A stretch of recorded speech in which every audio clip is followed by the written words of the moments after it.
নমস্কার, আমি Shubhendu Das, by profession software engineer. আজ আমি জীবনে যে অবস্থায় দাঁড়িয়ে আছি তার পিছনে অনেক মানুষের অবদান রয়েছে। আমার বাবা, শিক্ষক, বন্ধু, সহকর্মী। কিন্তু একজন মানুষের অবদান সবচেয়ে বেশি, যার কথা হয়তো আমরা অনেক সময় বলতেই ভুলে যাই। তিনি আমার মা, অঞ্জলি দাস। আজ মা এখনও আমাদের সঙ্গেই আছেন। আর তাই এই ভিডিওটা কোনো স্মৃতিচারণ নয়, বরং একটা জীবিত মায়ের প্রতি একজন সন্তানের কৃতজ্ঞতার প্রকাশ। ছোটবেলায় যেটাকে বকুনি ভাবতাম, আজ বুঝি সেটাই ছিল ভালোবাসা। ছোটবেলায় আমি বাবাকে বেশি ভালোবাসতাম। বাবা ছিলেন আমার হিরো। মাকে অনেক সময় মনে হতো কঠোর, সবসময় শাসন করছেন, বকছেন, পড়তে বলছেন, কাজ করাচ্ছেন। তখন বুঝিনি। আর যত বড় হচ্ছি তত বুঝতে পেরেছি, মা আমাকে শাসন করেননি, মা আমাকে মানুষ বানিয়েছে। আমি মাটির ঘরে বড় হয়েছি, কিন্তু সত্যি কথা বলতে কি, সেখানে ভালোবাসার কোনো অভাব ছিল না। আমাদের বাড়ি ছিল মাটির ঘর, আজ হয়তো দোতলা বাড়ি হয়েছে। কিন্তু বিশ্বাস করুন, সেই মাটির ঘরের ভালোবাসা, শান্তি আর আনন্দের সঙ্গে কোনো দালাল বাড়ির তুলনা হয় না। আমাদের বাড়িতে অতিথি এলে কখনো মনে হতো না যে আমরা গরিব, কারণ মা শিখিয়েছিলেন ঘর বড় হওয়াটা জরুরি নয়, মন বড় হওয়াটা জরুরি।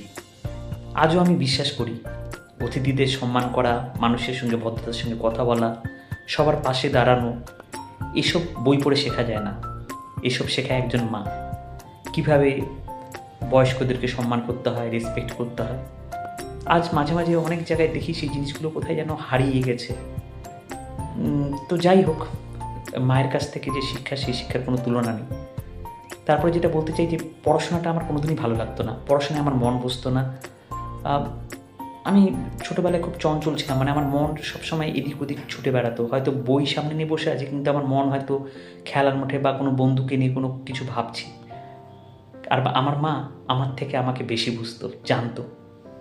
তো কিন্তু মা কখনো হাল ছাড়েনি, কিন্তু তিনি রান্না করতে করতেও আমাকে পড়াতেন, খেলার ছলে পড়াতেন, কখনো গল্পের মাধ্যমে, কখনো ছোট ছোট খেলার মাধ্যমে পড়াকে একটা আলাদা রকম লেভেলে আনন্দময় করে তুলত। প্রায় বলতে গেলে ক্লাস 5 পর্যন্ত মা কিন্তু আমাকে নিজে পড়িয়েছেন। আজ আমি একজন সফটওয়্যার ইঞ্জিনিয়ার, কিন্তু সেই ভিত্তিটা তৈরি করেছিল কিন্তু একজন সাধারণ গ্রামের মা। আর যেটা আমি সবসময় বলতে চাই যে মা যেটা করতো, যে কী করে আমার অ্যাটেনশন যাতে বাইরে না যায়, তার জন্য আমাকে সবসময় জোরে জোরে পড়তে হতো। কারণ যখন জোরে জোরে পড়তে হতো তো মন কিন্তু আলাদা দিকে যেত না। তো মা যেই তখন সেই সময় এই সায়েন্টিফিক জিনিসগুলো যে অ্যাপ্লাই করতো, নয়তো আমার মতো একজন চঞ্চল, যার পড়াশোনা ভালো লাগে না, পড়াশোনায় মন বসে না, তাহলে কিন্তু আজকে আমি এই জায়গায় পৌঁছতে পারতাম না। তো সেই জন্য আজকে যে জায়গায় আছি, মায়ের একটা বিশাল অবদান। শুধু পড়াশোনা নয়, আমাকে মা জীবনও শিখিয়েছেন। মা আমাকে শিখিয়েছিলেন নিজের কাপড় নিজে কাচতে, ঘর গুছিয়ে রাখতে, রান্নাঘরে সাহায্য করতে, ছোট ভাই বোনকে সামলাতে, ঠাকুরের পুজো করতে, সত্য কথা বলতে, মানুষকে সম্মান করতে। এমনকি ছোটোবেলার থেকেই ভাই বোনকে পড়াতেও বলতেন। আজ বুঝি সেটা শুধু পড়ানো ছিল না, সেটা ছিল লিডারশিপের প্রথম শিক্ষা। বলতে হয় না, খেলতে যাওয়ার আগে আমাকে বাড়ির কাজকর্ম করতে হতো, এবং সেটা করতেই হবে। আগে হয়তো আমাকে হয়তো ঘর ঝাড় দিতে হবে, যে জামা কাপড় গুছিয়ে রাখতে হবে, তবেই আমি খেলতে যেতে পারবো কতক্ষণের জন্য। মানে আমাকে সেটা না করলে আমি খেলতে যেতে পারবো না। তো এটা একটা র্যাগিং, সেই সময় খুব বোরিং মনে হতো। কিন্তু পরে জীবনে দেখি এই র্যাগিং কিন্তু সবসময় আজ অফিসে হোক বা বিভিন্ন সময় হোস্টেল লাইফে, পড়াশোনার লাইফে, এই র্যাগিং কিন্তু সবসময় তখন মা করতো। তারপরে হোস্টেলে গিয়ে হোস্টেলের হয়তো দাদারা করেছে, তারপরে হয়তো অফিসের বস করেছে। কিন্তু র্যাগিং প্রসিডিউরটা কিন্তু সেই সময় কী করে নিজেকে সেই জায়গা থেকে আলাদা লেভেলে নিয়ে যাওয়া যায়, সেটাতে কোনো সময় আপসেট না হওয়া, সেটা কিন্তু মায়ের কাছ থেকেই শিক্ষা। তারপরে যেটা বলবো, যে শাসনেরও একটা ভালোবাসা থেকে। আজকের দিনে আমরা সন্তানকে বকতেও ভয় পাই। আমার মা সেই সময় খুব কঠোর ছিলেন আমাদের প্রতি। জোরে জোরে পড়তে হতো, না পড়লেই কিন্তু বিশাল পানিশমেন্ট, সেই কাঁচা কঞ্চি। মুখস্থ করার পর পড়াটা লিখতে হতো। ভুল করলে কিন্তু শাসন হতো, তখন খুব রাগ হতো। আজ বুঝি সেই শাসনের মধ্যেই ছিল ভবিষ্যতের প্রতি মায়ের দায়িত্ব। শাসনের উদ্দেশ্য যদি ভালোবাসা হয়, তাহলে সেই শাসন কখনো সন্তানের ক্ষতি করে না। আর হোস্টেল জীবন আমাকে বুঝিয়েছিল মায়ের শিক্ষার মূল্য। যখন প্রথম হোস্টেলে গেলাম দেখলাম অনেকেই ছোট ছোট কাজ করতে পারে না। নিজের কাপড় ধোয়া, নিজের ঘর পরিষ্কার রাখা, নিজের কাজ নিজে করা। কিন্তু আমার কোনো সমস্যা হয়নি, কারণ এসব তো আমি ছোটোবেলায় মায়ের কাছ থেকে শিখে ফেলেছিলাম। আজ বুঝি মা শুধু আমাকে কাজ শেখায়নি, তিনি আমাকে স্বাধীন হতে শিখিয়েছিলেন।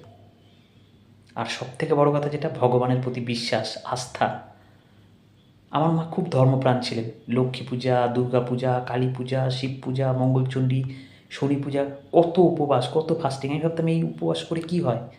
হ্যাঁ, সেদিন করে নিরামিষ খেতে হবে, যেখানে আমি আমিষ ছাড়া চলতে পারি না। তো মনে হতো ভগবানকে পুজো দিয়ে বা কী হবে। কিন্তু এগুলোর মাধ্যমে যে একটা মানসিকতা তৈরি হয়েছিল, এত কষ্ট কেন, তখন কোয়েশ্চেন করতাম। আজ বুঝি সেই বিশ্বাসই কিন্তু আমাকে কঠিন সময়ে ভেঙে পড়তে দেয়নি। জীবনে অনেক অনেক বাধা এসেছে, অনেক অপমান এসেছে, অনেক ব্যর্থতা এসেছে, কিন্তু মায়ের শেখানো একটা কথা আজও আমাকে বাঁচিয়ে রেখেছে: খারাপ সময় চিরকাল থাকে না, ভগবানের উপর বিশ্বাস রাখো, সব কিছু ঠিক হয়ে যাবে। তো সেটাই আমাকে বিভিন্ন সময় শক্তি দেয়। আর সংস্কারই সবচেয়ে বড় সম্পদ, যেটা আমি বলতে চাই। আজ অনেক বাবা মা সন্তানদের জন্য কোটি কোটি টাকা রেখে যেতে চান, অবশ্যই সেটা ভালো জিনিস, কিন্তু টাকাটাই শেষ কথা না। সম্পত্তি ভাগ হয়ে যায়, কিন্তু একটা জিনিস কখনো শেষ হয় না, সেটা হচ্ছে সংস্কার। যে সন্তান মানুষকে সম্মান করতে জানে, সত্য কথা বলতে জানে, পরিশ্রম করতে জানে, অন্যের কষ্ট বুঝতে জানে, সে কোনো দিন জীবনে পুরোপুরি হেরে যায় না। এই শিক্ষা কোনো বিশ্ববিদ্যালয় দেয় না, এই শিক্ষা দেয় একজন মা। আজ আমার মাকে তাই বলতে চাই, মা, ছোটোবেলা হয়তো তোমাকে বুঝতে পারিনি, তোমার বকুনি ভালো লাগতো না, তোমার নিয়ম ভালো লাগতো না, তোমার শাসন ভালো লাগতো না, কিন্তু আজ বুঝতে পারি তুমি আমাকে শুধু বড় করোনি। আজ আমি যেখানেই দাঁড়িয়ে আছি, যদি কেউ আমার মধ্যে ভালো ব্যবহার দেখে, যদি কেউ আমার মধ্যে সেই ধৈর্য দেখে, যদি কেউ আমার মধ্যে মানুষের প্রতি সম্মান দেখে, তাহলে সেই কৃতিত্ব তোমার। তোমার দেওয়া সংস্কারই আমার জীবনের সবচেয়ে বড় সম্পদ। আর শেষ কথা বন্ধুরা, আজ একটা অনুরোধ করব, যদি আপনার মা বাবারা এখনও বেঁচে থাকেন, তাহলে আজই একবার গিয়ে বলুন, ধন্যবাদ, তোমার জন্যই আমি আজ মানুষ হতে পেরেছি। কারণ অনেক কথা আমরা বলতে বলতে দেরি করে ফেলি। আমি ভাগ্যবান, কারণ আজও আমার মা আমার সঙ্গে আছেন। হ্যাঁ, এটা একটা সত্যি যে জব, তার জন্য হয়তো যে সময় মায়ের পাশে থাকা দরকার সবসময় থাকতে পারি না, চাকরি সূত্রে বাইরে থাকতে হয় অনেক সময়, তো চেষ্টা করি। তো মাকে আমি প্রণাম জানাই, এবং তুমি দীর্ঘজীবী হও, তোমার আশীর্বাদ যেন সারা জীবন আমার সঙ্গে থাকে। সবশেষে শুধু একটাই কথা, টাকা মানুষকে বড় করে না, সংস্কার মানুষকে বড় করে। আর সেই সংস্কারের প্রথম বিদ্যালয় হলো একজন মা। ধন্যবাদ।